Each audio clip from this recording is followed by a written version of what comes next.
Hello, hello. Welcome to Inklings with Irena, the weekly energy show connecting you to your intuitive guidance system.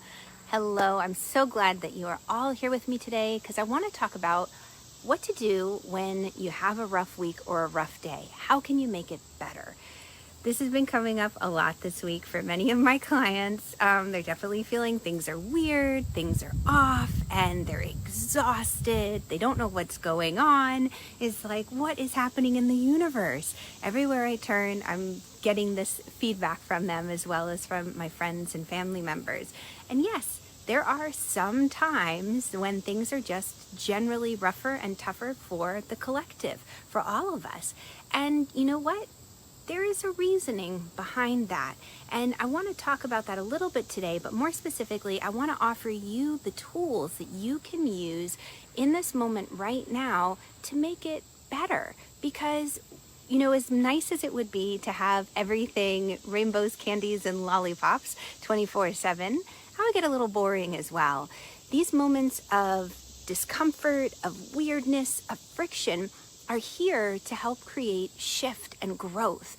And this week especially, there's opportunity for us to really truly see what's going on around us, the reality of it. And it's heavy and it's hard. Often we can keep ourselves busy, throwing ourselves into work, into exercise, into shopping, into eating, into goodness gracious, you could choose whatever you want. It's easy to feel that anxiety and discomfort with distraction. But this week, the universe is saying, hey, take a breather. Let me sit with you in the muck and in the mess of it, and let's face these emotions and feelings so that you can have this experience, learn what doesn't feel good, stop repeating that pattern, and move forward to the life you were meant to live. So if this sounds familiar to any of you, give me a little heads up if you've been having a weird week or rough week. Hello, Christine. Great to have you. And definitely let me know where you're watching from. I love to know where you're tuning in. And I didn't even introduce myself. I'm Irena, if we haven't met, Irena Miller, an intuitive energy guide, an energy alchemist, as I like to call myself, because my mission in life is to help shift the vibes and the frequency to help you get back into a place of alignment. And I do this through a variety of sacred practices. I've studied energy work, energy healing, energy medicine for many, many years, as well as yoga and reading cards and crystals. And there are so many different blends, I call it like cross-training in the energy world, that come together to create great harmony and a positive shift for you. So today, let me share with you some of these practices and modalities. The first thing, when things are going really rough and you're like, this is so weird, I have no idea, uncertainty is all around, I'm exhausted, find an anchor. Now, what do I mean by an anchor? This is something that's going to keep you rooted and strong. And when I say rooted, all of my Aquarian friends and all of my air sign friends, the Libras and the Aquarians and, oh my goodness, the Geminis. I was like, oh, who's my other air sign?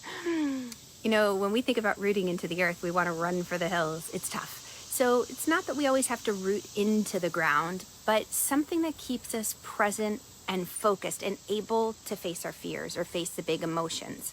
That could be something like a spiritual figure that gives you hope, because the biggest thing is staying connected to hope. This too shall pass. This is a rough period, yes, but things are going to be okay. And they're going to be more than okay because you're present and you're engaging with the energy so that you're going to be able to shift things to have a better experience rather than letting life happen to you.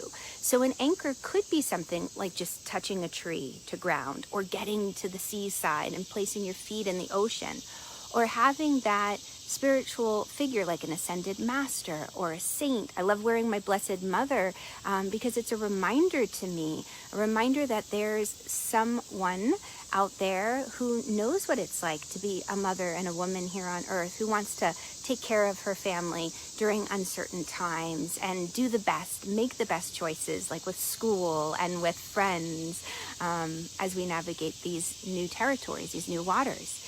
The second thing is to know the vibes. What I mean by know the vibes is when the whole collective is going through a rough time, like we are this week, It's important to know where our energy ends and someone else's begins. Something as simple as going to the grocery store, we can pick up a lot of bad vibes. Just think about it, reflect back a little bit. Maybe you've been in a checkout line and you've had this experience of sadness hit you, or anger, or feeling less than, like there's not enough. I had a client recently go to Costco and she was standing in line and the woman in front of her got out of line to go have a conversation with someone else, like literally took her cart and got out of line. And then just as the cashier opened up, the woman cut off my client and hopped right in line again. And it was so funny because my client felt this wave of energy wash over her, like, how dare you? And, and there's not like, I have a place, I have value, I'm important. And my client was just hit with it. And she thought, oh my goodness. Now she could have taken that as her energy because she had just been cut off. Somebody just totally disrespected that she was in line and she was next up to the cashier. But what she realized was this woman, in her fear and worry about being out in public, was trying to do a million different things at once. She wanted her line back, space in line, and she wasn't feeling valued. She had picked up on the anger and the frustration of this woman. So rather than carry that anger and feeling less than around with her the rest of the day, my client was able to release it. So know the vibes around you. Know if everybody's feeling weird and off and they're taking a long time to respond to you, or there's extra worry in the air. Realize what's yours and what's someone else's. Know the vibes. And then the final thing that I want to encourage you to incorporate in that's going to help during the rough weeks is have a practice to see you through these rough seas.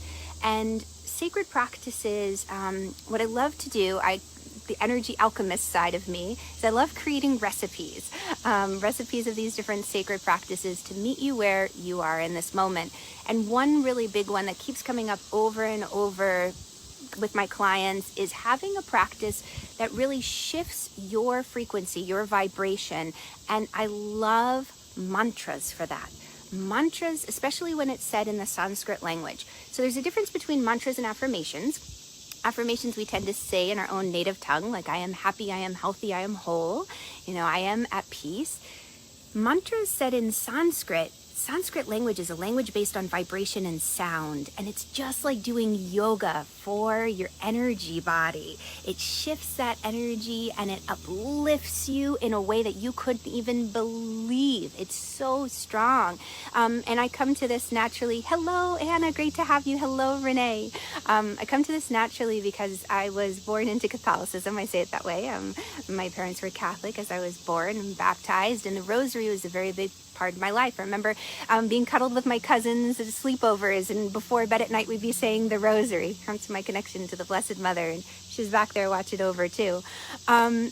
But the mala beads, which I'm wearing right now, are similar to the rosary beads in the sense that they just help us keep track of what we're saying, and using them with the mantras in the Sanskrit language can really help shift. So if you've been running into a lot of blocks and obstacles, I encourage you to check out the mantra to Ganesh, the Om Gam Ganapatiye Namaha. I said that really fast and it's probably sounded like Greek. It's Sanskrit, not Greek.